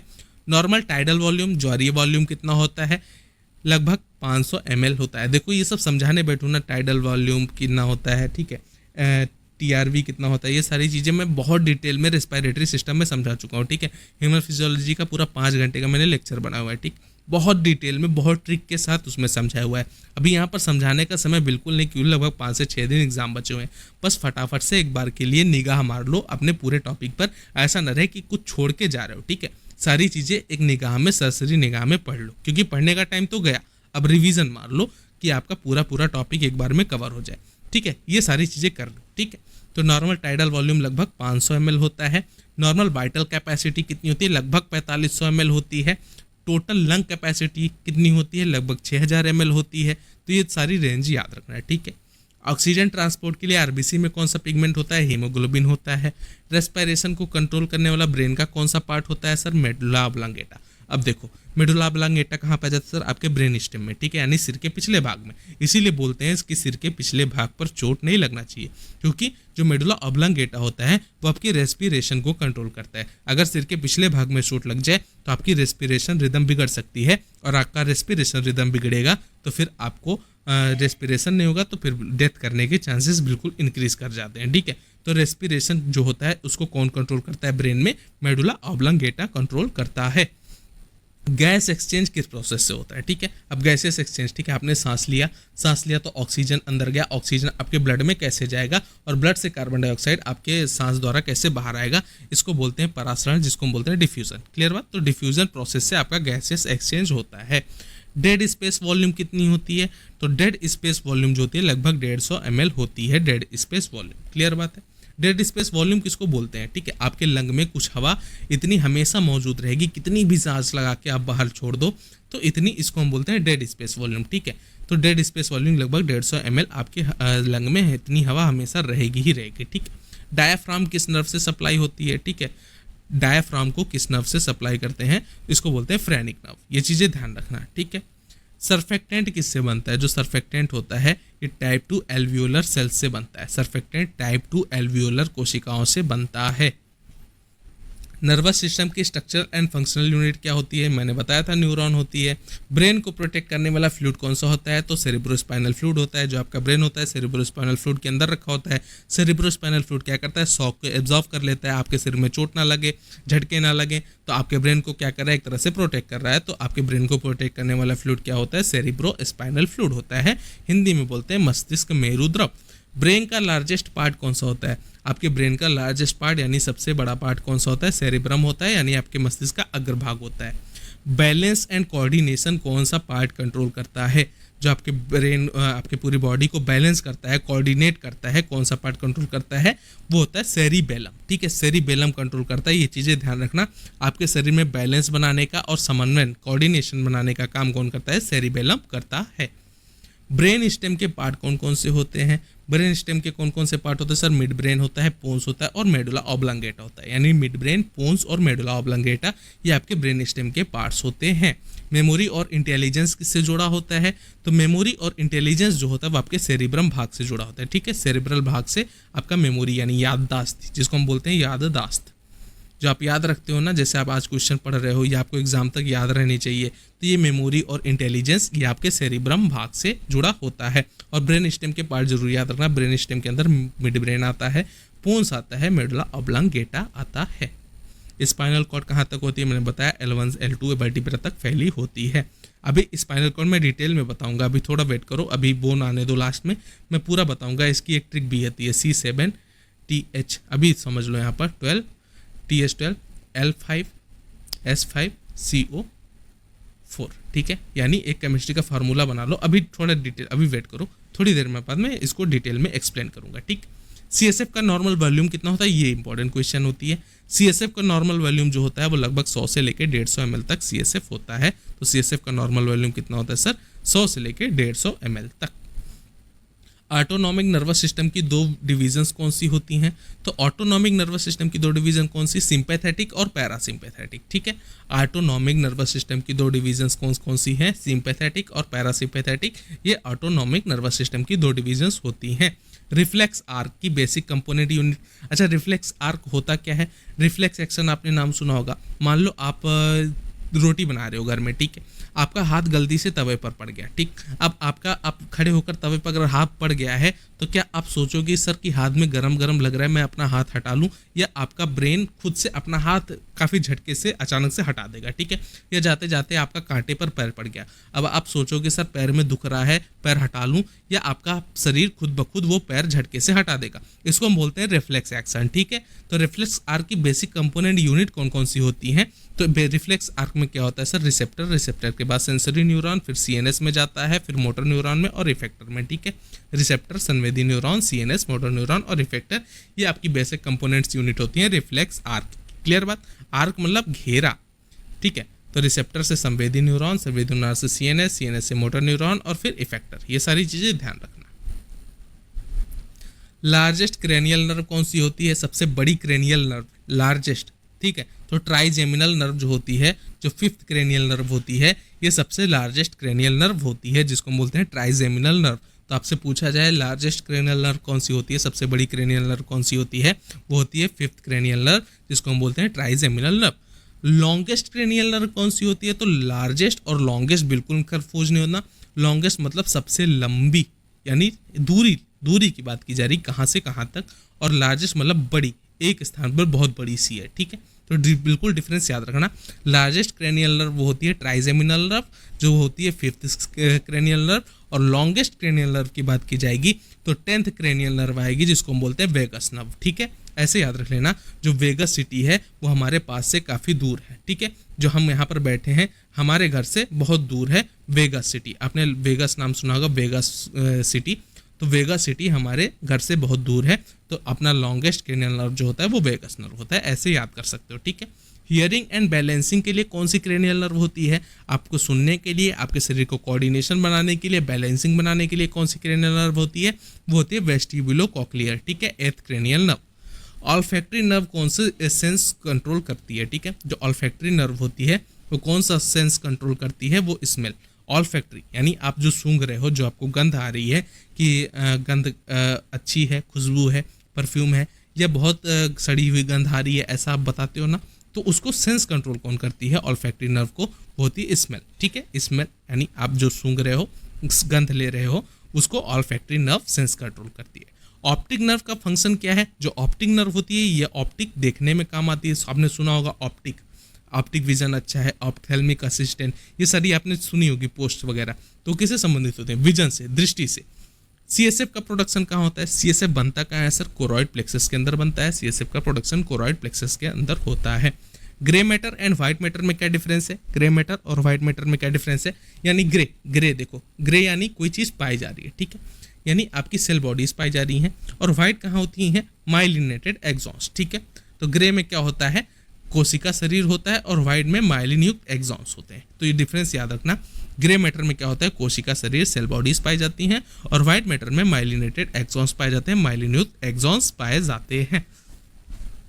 सेरिब्रम को दो हेमिस्फीयर में कौन अलग करता है, सेरिब्रम को दो हेमिस्फीयर में, दो गोलार्ध में कौन बांटता है, लॉन्गिट्यूडिनल फिशर, ठीक है। जो आपका सेरिब्रम है इसको दो हेमिस्फीयर में कौन डिफरेंशिएट करता है, कौन अलग करता है, लॉन्गिट्यूडिनल फिशर, ठीक, ये चीज़ें ध्यान रखना। हाइपोथैलेमस का मेन फंक्शन क्या है, जो आपका हाइपोथैलेमस है उसका मेन फंक्शन क्या है, हाइपोथैलेमस को हमने क्या बोला था, master of the master gland, यानी पिट्यूटरी ग्लैंड को भी कंट्रोल करता है हाइपोथैलेमस, इसीलिए हम इसको बोलते हैं master of the master gland. अब इसका मेन फंक्शन क्या है, तो homeostasis, temperature regulation, hunger thrust यानी भूख हो गया, प्यास हो गया, टेम्परेचर शरीर का तापमान नियंत्रण हो गया, होम्योस्टेसिस हो गई, ये सारा काम कौन कंट्रोल करता है सर, हाइपोथैलेमस कंट्रोल करता है। तो आपसे पूछा जाए आपको भूख लग रही है सर, लग रही है, कुछ खाने का मन कर रहा है सर, कर रहा है, कौन कंट्रोल कर रहा है, हाइपोथैलेमस कर रहा है, ठीक है। आपका पेट भर गया, कौन कंट्रोल कर रहा है, हाइपोथैलेमस कर रहा है। थर्स्ट, आपको प्यास लगी है, बहुत तेज से प्यास लगी है, कौन कंट्रोल कर रहा है सर, हाइपोथैलेमस कंट्रोल कर रहा है। तो ये सारी चीजें ध्यान रखना, क्लियर बात। लिम्बिक सिस्टम किससे संबंधित होता है, जो आपका लिम्बिक सिस्टम होता है किससे अटैच होता है, तो इमोशनल और मेमोरी, ठीक है। जो इमोशंस आते हैं ना शरीर में, सर आज हमारी गर्लफ्रेंड की बहुत याद आ रही है, ठीक है, तो जो इमोशंस बनते हैं, ठीक, इमोशंस हो गई या मेमोरी हो गई, ये आपके लिम्बिक सिस्टम से कंट्रोल होती है, ठीक। ये सारी चीजें ध्यान रखना, बिल्कुल याद करके चलो।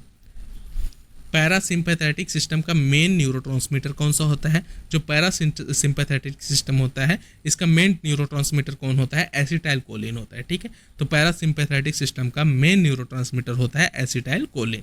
सिंपैथेटिक सिस्टम का मेन न्यूरोट्रांसमीटर, अब पैरासिम्पैथेटिक और सिंपैथेटिक दोनों में डिफरेंस याद रखना। पीए की बात करें तो पैरासिम्पैथेटिक का एसिटाइल कोलिन और एसएन, ठीक है। सिंपैथेटिक का क्या होता है, नॉर एड्रेनालिन, जिसको हम बोलते हैं नॉर एपिनेफ्रिन, ठीक है। तो सिंपैथेटिक का कौन न्यूरोट्रांसमीटर होता है मेन, वो होता है sir adrenaline, sorry nor adrenaline या नॉर एपिनेफ्रिन। मेनिंजेस की 3 लेयर्स कौन कौन सी होती हैं, मेनिंजेस की 3 लेयर होती हैं, ड्यूरा मैटर, एरेक्नॉइड मैटर और पाया मैटर, ठीक है। मेनिंजेस की 3 लेयर कौन कौन सी, ड्यूरा मैटर, एरेक्नॉइड मैटर और पाया मैटर, बिल्कुल याद करके चलना। मेनिंजेस की 3 लेयर्स, ड्यूरा मैटर, एरेक्नॉइड और पाया मैटर, ठीक है। DAP ऐसे याद रख लेना, ठीक है, DAP डैप, न्यूरा मेनिंजेस की 3 लेयर्स, ड्यूरा मैटर, एरेक्नॉइड और पाया मैटर, ठीक है। पार्किंसंस डिजीज किस न्यूरोट्रांसमीटर की कमी से होता है, जो पार्किंसंस डिजीज आपने नाम सुना होगा, ये किस न्यूरोट्रांसमीटर की डेफिशिएंसी हो जाए तो हो सकता है पार्किंसंस डिजीज, तो डोपामाइन की, ठीक है। डोपामाइन की कमी की वजह से पार्किंसंस डिजीज हो सकता है। अगला क्वेश्चन की देखो, अगला क्वेश्चन आपसे पूछा गया नंबर 95, एपिलेप्सी। एपिलेप्सी किस ऑर्गन से रिलेटेड डिजीज है, अगर एपिलेप्सी हो रही है तो किस ऑर्गन से ये कुछ डिजीज है, ये डिजीज जो है किस ऑर्गन से रिलेटेड होती है, तो ये ब्रेन से रिलेटेड होती है, क्लियर बात। माइलिन शीथ किससे बनती है, माइलिन शीथ किससे बनती है, तो स्वान सेल से बनती है। स्वान सेल पीएनएस में पाए जाते हैं, ओलिगोडेंड्राइट सीएनएस से, ठीक है। तो आपसे अगर पूछा जाए जो माइलिन शीथ होती है, माइलिन शीथ क्या होती है, ठीक है, जो आपने मान लो एक रफ डायग्राम से, जो ये आपकी नर्व है, ठीक है, ये आपकी नर्व है एक, अब यहाँ नर्व पर ये माइलिन नॉन माइलिनेटेड हो गई, अब यहाँ पर एक माइलिन की शीथ पाई जाती है, ठीक है। तो ये कैसी हो गई, ये माइलिनेटेड हो गई। तो ये माइलिन शीथ किससे बनती है सर, ये स्वान सेल जो पीएनएस से बनती है और ओलिगोडेंड्रोसाइट्स जो होती हैं सीएनएस में, उनसे बनती है। ये सारी चीज़ें ध्यान रखना। स्पाइनल नर्व कितनी जोड़ी होती है सर, 31 पेयर्स होती हैं। स्पाइनल नर्व टोटल कितनी, 31 पेयर्स, और टोटल नंबर में पूछा जाए सर तो 62, ठीक है। तो स्पाइनल नर्व कितनी सर, 31 पेयर में और टोटल नंबर 62। क्रेनियल नर्व कितनी पाई जाती है, 12 पेयर में और टोटल नंबर 24, ठीक है। क्रेनियल नर्व, स्पाइनल नर्व, सारी चीज़ें ध्यान रखना। क्रेनियल नर्व 12 पेयर और स्पाइनल नर्व 31 पेयर, ठीक है। सेरिबेलम का मुख्य फंक्शन क्या है, तो सेरिबेलम मैंने बताया था बैलेंस और कोऑर्डिनेशन, संतुलन और समन्वय सेरिबेलम बनाता है। मेडुला ऑब्लांगेटा कौन से वाइटल सेंटर्स कंट्रोल करता है, जो मेडुला ऑब्लांगेटा होता है ये कौन से वाइटल सेंटर्स को कंट्रोल करता है, तो रेस्पिरेशन हो गया, हार्ट रेट हो गया, ब्लड प्रेशर हो गया, इसको मेडुला ऑब्लांगेटा कंट्रोल करता है। अगला क्वेश्चन, अगले चैप्टर डाइजेस्टिव, एक्सक्रीटरी और एंडोक्राइन। देख रहे हो कितनी स्पीड से चल रहा है, बिल्कुल रिवीजन होते चल रहा है साथ के साथ। ऐसा नहीं होगा कि आप बिल्कुल कुछ पढ़ के नहीं गए हो एग्जाम में और फिर वहाँ माथा पकड़ रहे हो, ठीक है। बहुत सारा क्वेश्चन यहाँ से एज इट इज फंसेगा, ये चीज़ें आप देख लेना ये 4-5 दिनों की क्लास में, ठीक है। ये 4-5 दिनों की क्लास में बहुत सारे question as it is AIIMS में आएंगे ही आएंगे, ठीक। उठा के देख लेना एग्जाम में। अभी तो स्टार्ट कर रहा हूँ एनाटॉमी फिजियोलॉजी से, अभी आपका बायोकेमिस्ट्री, हिमेटोलॉजी, सब कुछ ऐसे बिल्कुल बेहतरीन तरीके से पढ़ते हुए चलेंगे। अब देखो डाइजेस्टिव सिस्टम यानी हमारा पाचन तंत्र, ठीक है। क्वेश्चन नंबर 101, कितने स्पीड से, लगभग आधे घंटे भी नहीं हुए आपने 100 क्वेश्चन सॉल्व कर लिए, वो भी बहुत इंपॉर्टेंट, ठीक है। आगे क्वेश्चन की तरफ बढ़ो। ह्यूमन डाइजेस्टिव ट्रैक्ट की लंबाई कितनी होती है, बिल्कुल लंबाई याद होनी चाहिए। ह्यूमन डाइजेस्टिव ट्रैक्ट की लंबाई होती है लगभग 9 मीटर, लगभग 9 मीटर की होती है। जो ह्यूमन डाइजेस्टिव ट्रैक्ट होती है वो 9 मीटर लंबी होती है। डाइजेशन की शुरुआत कहाँ होती है? जब आपका डाइजेशन होता है वो कहाँ से स्टार्ट होता है सर? हमारे माउथ से स्टार्ट हो जाता है। हमारे माउथ में क्या पाया जाता है सर? टाइलिन पाया जाता है, लार में हमारा पाया जाता है, ठीक है। तो आपका लार जो होता है वो स्टार्च का पाचन स्टार्ट कर देता है आपके माउथ में ही, ठीक है। तो डाइजेशन की शुरुआत आपके पेट में जाने के बाद नहीं होती। बहुत सारे बच्चे कंफ्यूज हो जाएंगे कि हमारे पेट में खाना जाएगा तब पचेगा, नहीं, हमारे माउथ में रहता है, वहीं से डाइजेशन की स्टार्ट हो जाती है, पाचन स्टार्ट हो जाता है, ठीक है। सलाइवा में कौन सा एंजाइम कार्बोहाइड्रेट डाइजेशन करता है? अब आपको मैंने थोड़ी देर पहले बताया था, जो टाइलिन होता है लार के अंदर पाया जाता है ना, जिसको हम बोलते हैं सलाइवरी एमाइलेज, ठीक है। जो टाइलिन होता है जिसको हम लार एमाइलेज बोलते हैं, ये सलाइवा में पाया जाता है और कार्बोहाइड्रेट यानी अपने स्टार्च का डाइजेशन स्टार्ट कर देता है, ठीक है। सलाइवा का पीएच कितना होता है? आपके लार का पीएच कितना होता है? स्लाइटली एसिडिक, थोड़ा सा एसिडिक, यानी 7 से लग के थोड़ा सा कम, यानी 6.7, ठीक है। तो स्लाइटली एसिडिक होता है आपका सलाइवा का पीएच। स्टमक का पीएच ये बहुत इंपॉर्टेंट है, ये हाईली एसिडिक होता है, ठीक है। हाईली एसिडिक जो स्टमक होता है वो आपका हाईली एसिडिक होता है। क्यों?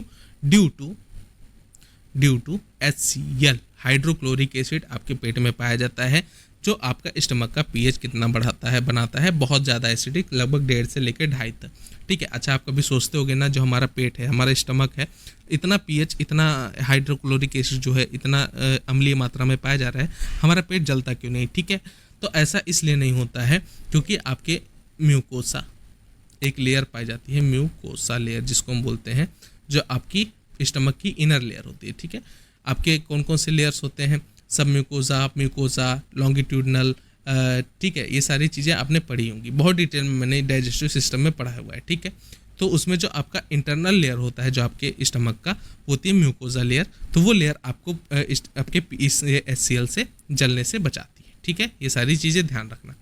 स्टमक में HCl कौन सी सेल प्रोड्यूस करती हैं? अच्छा, वो HCl जो स्टमक में पाया जा रहा है, जो स्टमक का पीएच इतना एसिडिक बना रहा है, वो कौन सी सेल से बनता है? कौन सी सेल से प्रोडक्शन होता है उसका? पेराइटल सेल से बनता है, ठीक है। ऑक्जेंटिक सेल ही इनको बोलते हैं, ठीक है। तो पेराइटल कोशिकाओं से आपका HCl बनता है, या ऑक्जेंटिक कोशिकाओं से आपका HCl बनता है स्टमक के अंदर, ठीक। प्रोटीन डाइजेशन स्टमक में किस एंजाइम से शुरू होता है? जो आपका प्रोटीन डाइजेशन होता है स्टमक के अंदर, पेट के अंदर प्रोटीन डाइजेशन होता है, वो पेप्सिन से शुरू होता है। बाइल जूस कहाँ बनता है? ये चीज़ें ध्यान रखना, बाइल जूस बनता कहाँ है, बाइल जूस कहाँ बनता है, और बाइल जूस स्टोर कहाँ होता है, दोनों बहुत इंपॉर्टेंट क्वेश्चन है। तो बाइल जूस कहाँ बनता है सर? लिवर में बनता है, यकृत में बनता है। और बाइल स्टोर कहाँ होता है सर? हमारे गाल ब्लैडर में स्टोर होता है। तो दोनों डिफरेंसेस याद रखना, बाइल जूस हमारा बनता है लिवर में, यकृत में, और बाइल कहाँ स्टोर होता है? गाल ब्लैडर के अंदर, ठीक। बाइल का पीएच कितना होता है? जो बाइल का पीएच होता है लगभग 7.8 to 8.6, यानी एल्कलाइन होता है, क्षारी होता है, 7.8 से लेकर 8.6 तक होता है जो बाइल का पीएच होता है। तो बाइल के बारे में 3 चीज़ें बिल्कुल याद होनी चाहिए आपको।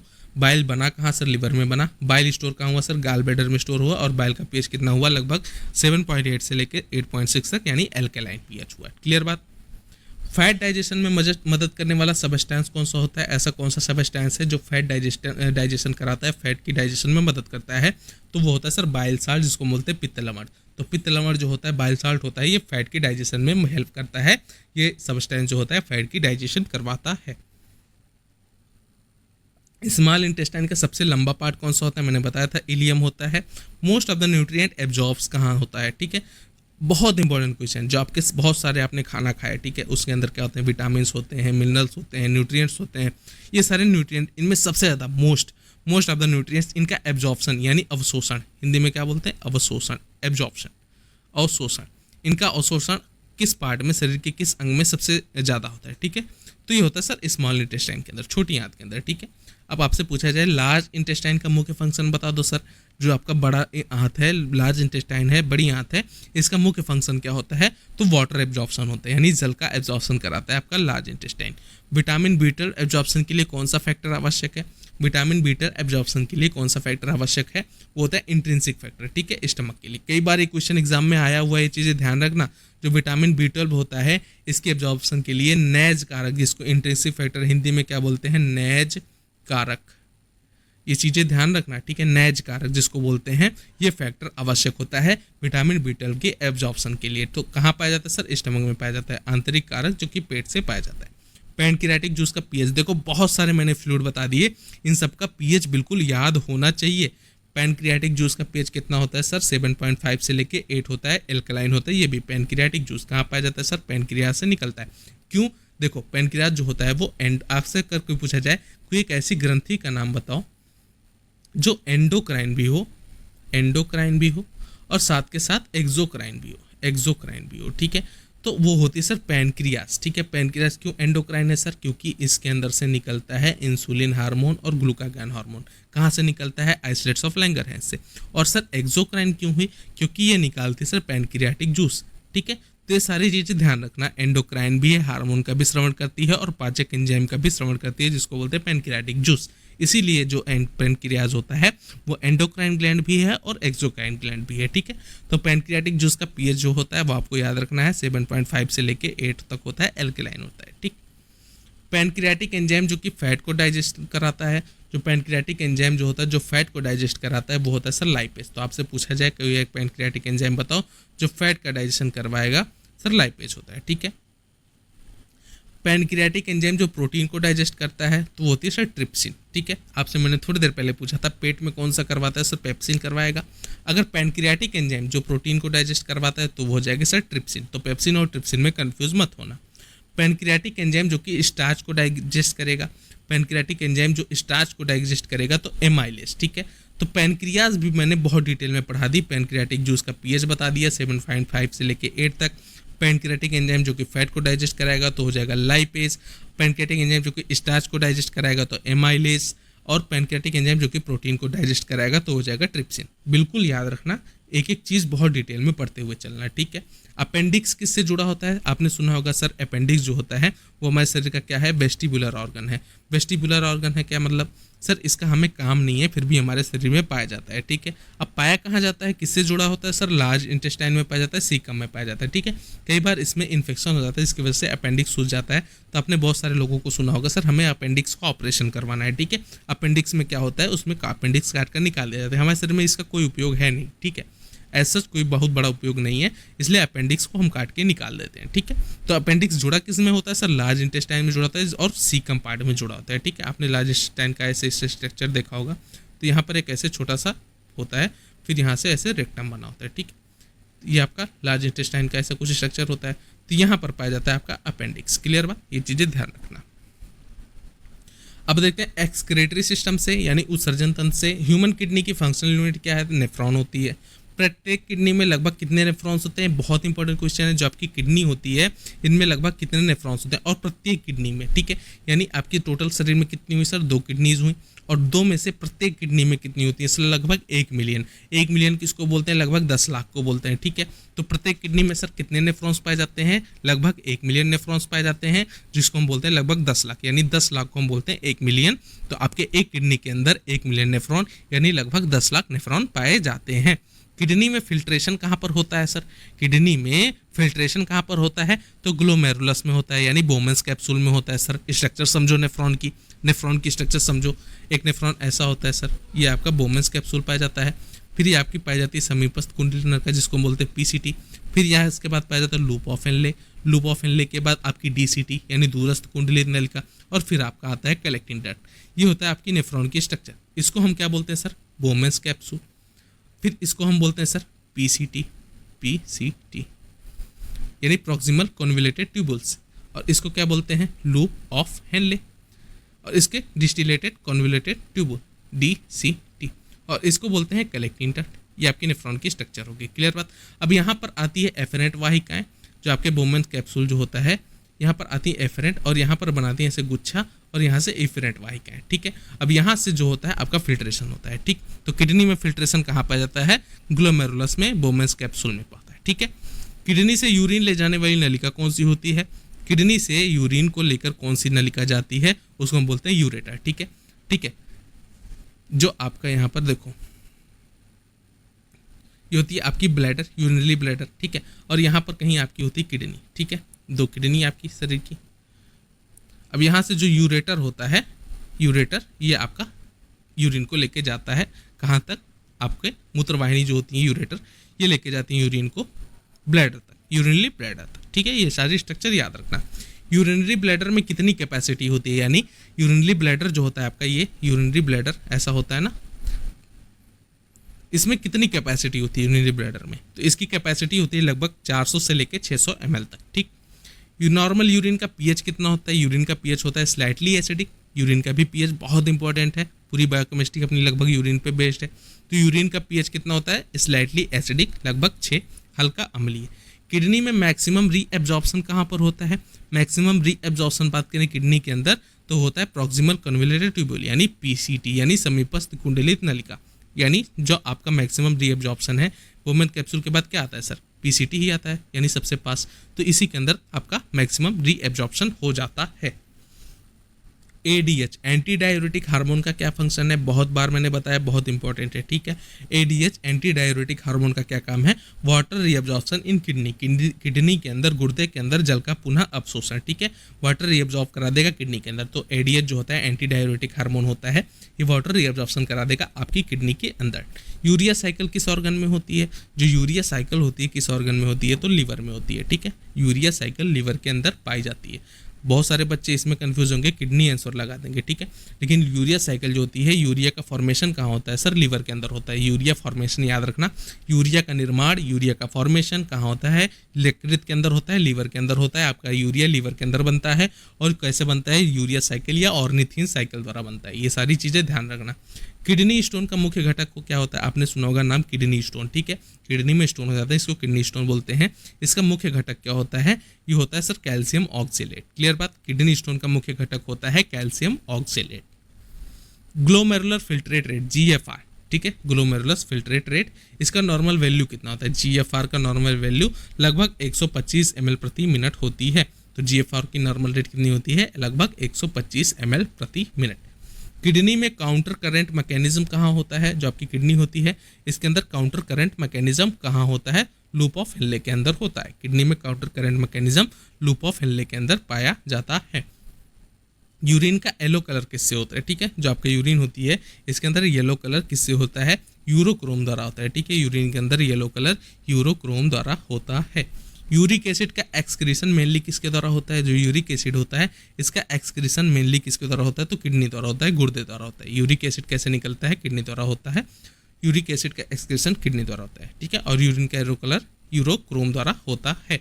जो डायलिसिस करवाते हैं हम, डायलिसिस का मुख्य प्रिंसिपल क्या है? मेन प्रिंसिपल ऑफ डायलिसिस, ठीक है, डिफ्यूजन। इसका भी मुख्य प्रिंसिपल क्या होता है? डिफ्यूजन होता है, ठीक। अब देखते हैं एंडोक्राइन सिस्टम। मास्टर ग्लैंड किसको बोलते हैं? मास्टर ग्लैंड हम बोलते हैं पिट्यूटरी ग्लैंड को। आपको पता है, मैंने थोड़ी देर पहले बताया था। ग्रोथ हार्मोन जीएच कहाँ से सीक्रेट होता है? Anterior pituitary. अब पिट्यूटरी ग्लैंड के दो पार्ट होते हैं, ठीक है। एक होती है एंटीरियर पिट्यूटरी, एक होती है पोस्टीरियर पिट्यूटरी। दोनों चीज़ें ध्यान रखना। एंटीरियर पिट्यूटरी में क्या होता है सर? यहाँ पर हार्मोन बनते भी हैं और सीक्रेट भी होते हैं। लेकिन पोस्टीरियर पिट्यूटरी में क्या होता है सर? वहाँ केवल हार्मोन स्टोर होते हैं। और पोस्टीरियर पिट्यूटरी के हार्मोन बनते कहाँ है सर? हाइपोथैलेमस के अंदर बनते हैं। ये चीज़ें ध्यान रखना। तो पोस्टीरियर पिट्यूटरी के हार्मोन बने कहाँ? हाइपोथैलेमस से। यहाँ से आए पोस्टीरियर पिट्यूटरी में स्टोर हो गए और स्टोर होकर सीक्रेट हो गए। लेकिन एंटीरियर पिट्यूटरी के हार्मोन यहीं पे बनते हैं, यहीं पे स्टोर होते हैं। ये चीज़ें ध्यान रखना, बहुत इंपॉर्टेंट है, कोई बताएगा नहीं। ये चीज़ें सारी चीज़ें छोटी छोटी चीज़ें बिल्कुल कई बार एग्जाम में आ जाती हैं और बच्चे कन्फ्यूज हो जाते हैं, ठीक है। थायराइड ग्लैंड का कौन सा मिनरल आवश्यक होता है? तो थायराइड ग्लैंड में आयोडीन, ठीक है। आयोडीन थायराइड ग्लैंड के लिए आवश्यक है। आपने टीवी में ऐड देखा होगा कि ऐसे गले में घेंघा निकल आता है, ठीक है, ऐसे गला सूज जाता है, ठीक है। तो उसमें बोलते हैं ना कि हमारे आपके नमक में आयोडीन होना चाहिए, ठीक है, नमक आयोडीन युक्त होना चाहिए। क्यों? क्योंकि जो आपका थायराइड ग्लैंड है इसके लिए आयोडीन बहुत ज़्यादा आवश्यक होता है। तो थायराइड ग्लैंड के लिए मिनरल आवश्यक है आयोडीन। आज से आपसे पूछा जाए जो घेंघा रोग है किसकी कमी की वजह से होता है? तो आयोडीन की कमी की वजह से होता है। सारी चीज़ें बिल्कुल याद रखना, ठीक। अगले क्वेश्चन की तरफ बढ़ जाओ। थायराइड ग्लैंड का हार्मोन कौन सा होता है? मैंने बताया था T3 और T4, ठीक है। पैराथायराइड हार्मोन का क्या फंक्शन है? बहुत ध्यान से सुनना। जो पैराथायराइड हार्मोन होता है इसका क्या फंक्शन होता है? तो पैराथायराइड हार्मोन का फंक्शन होता है regulate calcium and phosphate balance. जो कैल्शियम और फॉस्फेट संतुलन होता है इसको बैलेंस करता है PTH यानी पैराथायराइड हार्मोन, पैराथार्मोन जिसको बोलते हैं, ठीक। एड्रिनल मेडुला का कौन सा हार्मोन बनाता है? जो आपका एड्रिनल मेडुला होता है ये कौन सा हार्मोन बनाता है?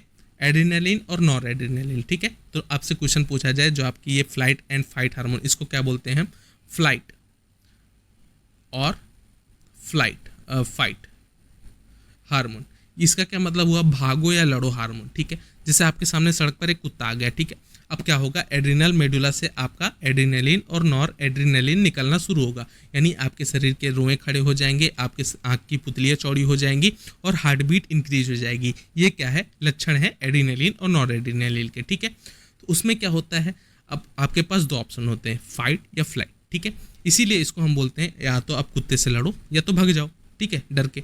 अब ये चीज़ होता है एड्रिनल मेडुला का और एड्रिनलिन और नॉर एड्रिनलिन का, इसीलिए इसको हम बोलते हैं फाइट और फ्लाइट हार्मोन। ऐसे ऐसे आपका एग्जाम भी पास आ रहा है, तो अब क्या होगा, एड्रिनलिन निकलना शुरू होगा, नॉर एड्रिनलिन निकलना शुरू होगा।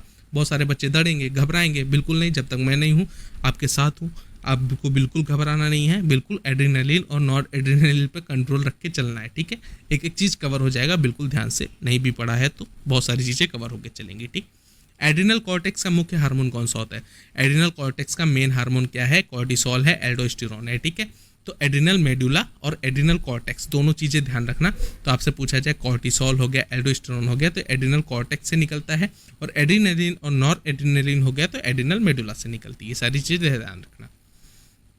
पैनक्रियाज का एंडोक्राइन पार्ट क्या कहलाता है, आइसलेट्स ऑफ लैंगरहैंस मैंने बताया था। पैनक्रियाज जो होती है वो एंडोक्राइन एक्सोक्राइन दोनों होती है, एंडोक्राइन पार्ट जो होता है आइसलेट्स ऑफ लैंगरहैंस होता है।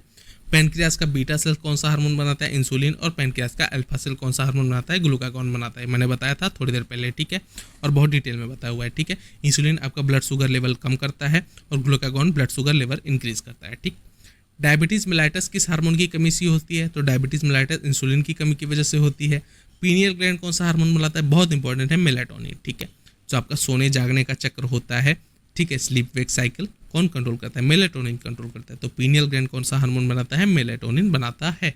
टेस्टिस कौन सा हार्मोन बनाता है, टेस्टोस्टेरोन बनाता है, सबको पता होगा जो अपनी टेस्टिस है, ये कौन से हार्मोन बनाती हैं, टेस्टोस्टेरोन। ओवरी कौन सा हार्मोन बनाती है, ओवरी एस्ट्रोजन प्रोजेस्टेरोन बनाती है। ओवरी जो होती है वो कौन से हार्मोन बनाती है, एस्ट्रोजन और प्रोजेस्टेरोन, ठीक है। तो टेस्टोस्टेरोन और ओवरी एस्ट्रोजन और प्रोजेस्टेरोन, ठीक है। हार्मोन डायरेक्टली किस में रिलीज होते हैं, जो हार्मोन जो होते हैं डायरेक्टली ब्लड में रिलीज कर दिए जाते हैं, ठीक है, इसीलिए इसको हम बोलते हैं एंडोक्राइन ग्लैंड। ये कहीं और नहीं रिलीज किए जाते, ठीक है, सीधे सीधे ब्लड में डाल दिए जाते हैं। हार्मोन डायरेक्टली ब्लड में रिलीज कर दिए जाते हैं। अगले क्वेश्चन देखें, मस्कुलोस्केलेटल सिस्टम। अब देखते हैं हड्डियों के बारे में, ठीक है। एक एक बिल्कुल आज कवर करके रहेंगे पूरी एनाटॉमी फिजियोलॉजी, एक बिल्कुल ब्रीफ स्टडी जिसको बोलते हैं मैराथन के फॉर्म में, छोटे टाइम में, बिल्कुल कम टाइम में, ताकि ये आप लेक्चर ना मान लो 2 से 3 बार भी अगर 2x पे करके देख ले रहे हो फिर भी आपका बहुत फायदा होगा, ठीक है। बहुत सारी चीज़ें इसमें से याद हो जाएंगी, ठीक है। और एज इट इज क्वेश्चन ऐसे ही आते हैं, ठीक है। ह्यूमन स्केलेटन में टोटल हड्डियाँ कितनी होती है, टोटल बोन होती है 206। एक्सियल स्केलेटन कितनी होती है सर, 80। और एपेंडिकुलर देखो टोटल 2 होती हैं, जिस एक होती है एक्सियल स्केलेटन, एक होती है एपेंडिकुलर, ठीक है। तो टोटल नंबर 206 हुई, जिसमें से एक्सियल स्केलेटन 80 हो गई और एपेंडिकुलर स्केलेटन हो गई 126। तो ये होगी अपनी bones.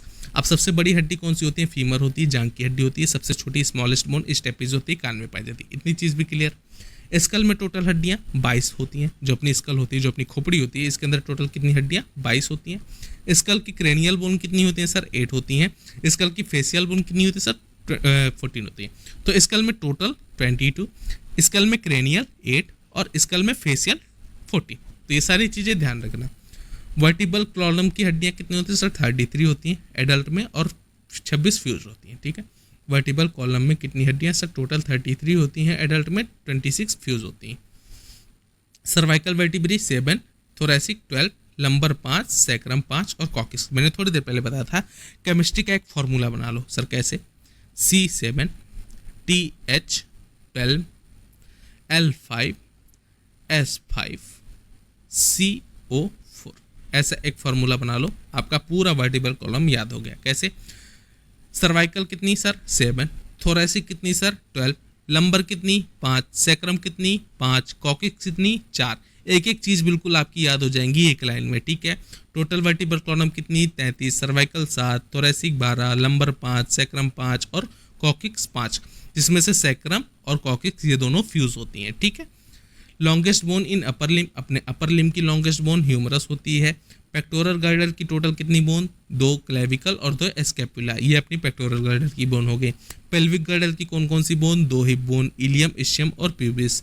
Number of ribs total number 24, यानी टोटल में 24, 12 पेयर और 24 टोटल, ठीक है। जिसमें से ट्रू रिप कौन सी हो गई, 1 से लेके 7 तक आपकी ट्रू रिप्स हो गई। फ्लोटिंग रिप्स कौन कौन सी हो गई, 11th और 12th फ्लोटिंग रिप्स हो गई। और फॉल्स रिप्स कौन सी हो गई, 8 हो गई, 9th हो गई और 10th हो गई, ये आपकी फॉल्स रिप्स हो गई। ये सारी चीज़ें याद रखना, ठीक है। अब अगला देखते हैं रिप्रोडक्टिव सिस्टम। रिप्रोडक्टिव सिस्टम में मेल गोनेट का होती हैं, टेस्टिस होती हैं, ठीक है। 1 मिनट, पूरी हो गई ना ये, हाँ ठीक है, आगे बढ़ जाओ। मेल गोनेट को क्या होती है, टेस्टिस। फीमेल गोनेट कौन सी होती है, ओवेरी होती हैं। और स्पर्मेटोजेनेसिस कहाँ होता है सर, स्पर्मेटोजेनेसिस किसको बोलते हैं, स्पर्म निर्माण, स्पर्म निर्माण, फॉर्मेशन, निर्माण कहाँ होती है सर, स्पर्म निर्माण सेमनीफेरस ट्यूबुल्स के अंदर होती है। क्लियर बात। टेस्टोस्टेरोन हार्मोन बनाता है लेडिक सेल्स, जो इंटरस्टिशियल सेल्स होती हैं, अंतराली कोशिकाएं होती हैं, ये टेस्टोस्टेरोन हार्मोन बनाते हैं। तो लेडिक सेल्स जो होती हैं वो टेस्टोस्टेरोन हार्मोन बनाता है। स्पर्म मैचुरेशन, स्पर्म का मैचुरेशन कहाँ पर होता है, एपिडिडाइमिस के अंदर होता है। वास्ट डिफरेंस को हम क्या बोलते हैं, डक्टस डिफरेंस बोलते हैं। सीमेन का एल्कलाइन पीएच होता है, सीमेन का पीएच भी याद रखना बहुत इंपॉर्टेंट है, 7.2 से लेके 7.6, ठीक है। तो सीमेन का पीएच क्या होता है, एल्कलाइन होता है, लगभग 7.2 से लेके 7.6 तक होता है। लार्जेस्ट मेल एसेसरी ग्लैंड, ठीक है। लार्जेस्ट मेल एसेसरी ग्लैंड कौन सी होती है सर, प्रोस्टेट ग्लैंड होती है। अब आपसे कई बार क्वेश्चन ये भी पूछा जा सकता है, प्रोस्टेट ग्लैंड किस में पाई जाती है सर, मेल के अंदर पाई जाती है। फीमेल के अंदर क्या पाई जाती है सर, बार्थोलिन ग्लैंड पाई जाती है। बल्बोयूरेथ्रल ग्लैंड कहाँ पाई जाती है सर, मेल के अंदर पाई जाती है। ये सारी चीज़ें ध्यान रखना। तो लार्जेस्ट मेल एसेसरी ग्लैंड कौन सी होती है सर, प्रोस्टेट ग्लैंड की होती है, ठीक है। फीमेल गैमीट क्या होता है सर, ओवम होता है। मेल गैमीट क्या होता है सर, स्पर्म होता है। ये चीज़ें तो आपको पता ही होंगी। ओवुलेशन कब होता है, day of 14 of menstruation cycle. Menstruation cycle जो होती है 28 डे की होती है। इनमें से 1 से लेकर 5 दिन तक का ब्लीडिंग फेज होता है, ठीक है। ओवुलेशन कब होता है, अंडोत्सर्ग कब होता है सर, आपके 14वें दिन होता है मेंस्ट्रुएशन साइकिल के, ठीक है। फर्टिलाइजेशन साइट कहाँ होता है, फर्टिलाइजेशन साइट होता है एम्पुला ऑफ फैलोपियन ट्यूब। जो आपका फैलोपियन ट्यूब होता है उसका एम्पुला होता है, वो आप पर फर्टिलाइजेशन साइट होती है। ये सारी चीज़ें ध्यान रखना। इम्प्लांटेशन साइट कहाँ होता है, फर्टिलाइजेशन हो गया, उसके बाद अब इम्प्लांट होना है। इम्प्लांट कहाँ होगा, एंडोमेट्रियम ऑफ यूट्रस, जो आपकी गर्भाशय की एंडोमेट्रियम होती है, यहीं पर इम्प्लांटेशन होता है, ठीक है। और आपका जो मेंस्ट्रुएशन साइकिल होता है, मेंस्ट्रुएशन साइकिल होता है यहाँ पर आपकी कौन सी गर्भाशय की एंडोमेट्रियम वॉल, ठीक है, यही वॉल टूट के निकलती है बाहर। ये सारी चीज़ें ध्यान रखना। और जब आपका इम्प्लांट हो जाता है, फर्टिलाइजेशन हो जाता है, उसके बाद आपका मेंस्ट्रुएशन साइकिल आना बंद हो जाता है। क्यों, अब एंडोमेट्रियम वॉल पे क्या हो जाता है, इम्प्लांट हो जाता है सर। तो अब एंडोमेट्रियम टूट जाएगी तो ठीक है, आपका गर्भ नहीं ठहरेगा। तो ये सारी चीज़ें ध्यान रखना। प्रेगनेंसी हार्मोन कौन सा होता है सर, HCG। HCG को क्या बोलते हैं, ह्यूमन कोरियोनिक गोनेडोट्रोपिन, ठीक है। तो प्रेगनेंसी हार्मोन कौन सा होता है, HCG, human chorionic gonadotropin. Normal gestation period कितना होता है सर, नॉर्मल गेस्टेशन पीरियड होता है लगभग 280 दिन का या 40 वीक का, ठीक है। तो नॉर्मल गेस्टेशन पीरियड 280 दिन या 40 वीक का। प्लेसेंटा कैसे बनता है, मैटरनल प्लस फीटल टिश्यू से, दोनों का टिश्यू इन्वॉल्व होता है। ध्यान रखना, जो आपका प्लेसेंटा होता है ये मैटरनल और फीटल टिश्यू दोनों से मिलकर बना होता है। ओवरी में फॉलिकल्स की सबसे बड़ी स्टेज कौन सी होती है, ओवरी में फॉलिकल्स की सबसे बड़ी ग्राफियन फॉलिकल स्टेज होती है। कॉर्पस ल्यूटियम हार्मोन क्या सिक्रेट करता है, प्रोजेस्टेरोन सिक्रेट करता है। जो आपका कॉर्पस ल्यूटियम हार्मोन है ये क्या सिक्रेट करता है, प्रोजेस्टेरोन सिक्रेट करता है। मेंस्ट्रुएशन साइकिल की औसत अवधि लगभग 28 दिन की होती है। लैक्टेशन हार्मोन कौन सा होता है, प्रोलैक्टिन, मिल्क प्रोडक्शन के लिए प्रोलैक्टिन, ठीक है। ध्यान रखना, जो मिल्क प्रोडक्शन है वो प्रोलैक्टिन करवाता है, लैक्टेशन हार्मोन। और मिल्क इजेक्शन अगर आपसे पूछा जाए, ध्यान रखना ये दिया हुआ है मिल्क इजेक्शन, तो ऑक्सीटोसिन। मिल्क को इजेक्ट कौन करवाता है, बाहर कौन करवाता है, ऑक्सीटोसिन। और मिल्क को बनवाता कौन है, प्रोडक्शन कौन करवाता है, प्रोलैक्टिन। ये तो दोनों में डिफरेंस बिल्कुल याद रखना, ठीक है। अगले कुछ देखो, स्पेशल सेंसेस से क्वेश्चन। आई को क्या बोलते हैं, फोटो रिसेप्टर ऑर्गन बोलते हैं, यानी आई अपना क्या है, एक फोटो रिसेप्टर ऑर्गन है। आई की आउटर मोस्ट लेयर क्या होती है, स्क्लेरा। जो अपनी आंख है इसकी आउटर मोस्ट लेयर क्या होती है, स्क्लेरा। आई की ट्रांसप्लांट पार्ट क्या होती है, कॉर्निया। जो अपनी आंख है इसकी ट्रांसपेरेंट पार्ट होता है कॉर्निया होता है। आई का रंग निर्धारित करता है आइरिस। जो आई होती है इसका रंग निर्धारित आइरिस करता है। लेंस कंट्रोल करने वाली मसल कौन सी होती है, सिलियरी मसल। लेंस को कंट्रोल करने वाली मसल कौन सी होती है, सिलियरी मसल होती है। रेटिना का photo receptor for day vision, आपको दिन में देखने के लिए रेटिना का फोटो रिसेप्टर क्या होता है, कोन्स होती हैं। और रेटिना का photo receptor for night vision आपकी रात्रि के लिए रॉड्स होती हैं। तो कोन्स और रॉड्स भी याद रखना। कोन्स क्या होती हैं सर, दिन के लिए, और रॉड्स जो होती हैं रात के लिए, ठीक है। ब्लाइंड स्पॉट क्या कहलाता है, ऑप्टिक डिस्क कहलाता है, हमने बताया था। ईयर का बैलेंस ऑर्गन क्या होता है? वेस्टिब्यूल और सेमी सर्कुलर कैनाल्स, ठीक है। ईयर का बैलेंस ऑर्गन क्या होती है? वेस्टिब्यूल्स और semi circular canals. Hearing organ कौन सी होती है? Cochlea, organ of Corti. तो आपसे क्वेश्चन पूछा जाए ऑर्गन ऑफ कॉर्टाई किसको बोलते हैं? कॉकलिया को बोलते हैं। हमारे सुनने के लिए ऑर्गन कौन सा होता है? हियरिंग ऑर्गन कौन सा होता है? हियरिंग अंग कौन सा होता है? ऑर्गन ऑफ कॉर्टाई या कॉकलिया होता है, ठीक है। अब बच्चों ध्यान से सुनो, आपके 200 क्वेश्चन मैंने 1 घंटे के अंदर कवर करा दिए, ठीक है। मामूली बात नहीं है ये। बहुत सारे लोग इसको पेड कोर्स में भी नहीं कराते, आपको 4-4 साल तक, 4-4 महीने तक लटकाए रहते हैं एक चैप्टर में, ठीक है। बिल्कुल डरना नहीं है, एम्स बिल्कुल सर पर है और मैं प्रॉमिस करता हूं कि पूरा आपका पूरा DMLT BMLT का कोर्स आपको कवर करा के दूंगा इन 5 दिनों के अंदर। बस इस लेक्चर को अगर नहीं याद हो रहा, कुछ चीज़ भूल रहे हो, 2x पे करके लगभग 2 से 4 बार देख लेना। इतना तो कर सकते हो ना, दिन में आपका 30-30 मिनट लगेगा, लगभग 2-3 बार भी देखोगे तो 2 घंटे में आपका एक चैप्टर तैयार हो रहा है, ठीक है। बिल्कुल लिखने की भी जरूरत नहीं है, बस 2x पर कर 2 से 4 बार एक वीडियो देख लो, इनफ है आपके लिए, बिल्कुल इनफ है। एक चीज़ बिल्कुल क्लियर हो जाएगी। आपने अगर पहले पढ़ा होगा, अब आपने शुरू से कुछ भी नहीं पढ़ा तो थोड़ी मुश्किल हो सकती है, फिर भी आपका काफ़ी कुछ याद आ जाएगा। और अगर आपने शुरू में पढ़ रखा है तो बिल्कुल आपका एक चीज़ रिकॉल हो जाएगा, रिवीजन हो जाएगा, ठीक है। कोई भी इतना चीज़ फ्री में नहीं देता, बिल्कुल आप मुझे सपोर्ट करो। मैं उम्मीद देता हूँ आपको बिल्कुल हर एक चीज़ करवा के रहूँगा, ठीक है। इसके बाद आने वाली जितने भी वैकेंसी हैं सब कुछ मैं डिटेल में कराऊंगा, ठीक है। बस साथ देते रहो। आपको वीडियो कैसी लगी, आपको ये सीरीज कैसी लगी, उसका रिस्पॉन्स कमेंट बॉक्स में ज़रूर देना। क्लास कैसा लगा उसका रिस्पॉन्स कमेंट में ज़रूर देना। कोई चीज़ सुधारने के लिए हो तो वो भी ज़रूर बताना, ठीक है। वीडियो देखने के लिए बहुत बहुत धन्यवाद। आपका दिन शुभ हो। Thanks for watching.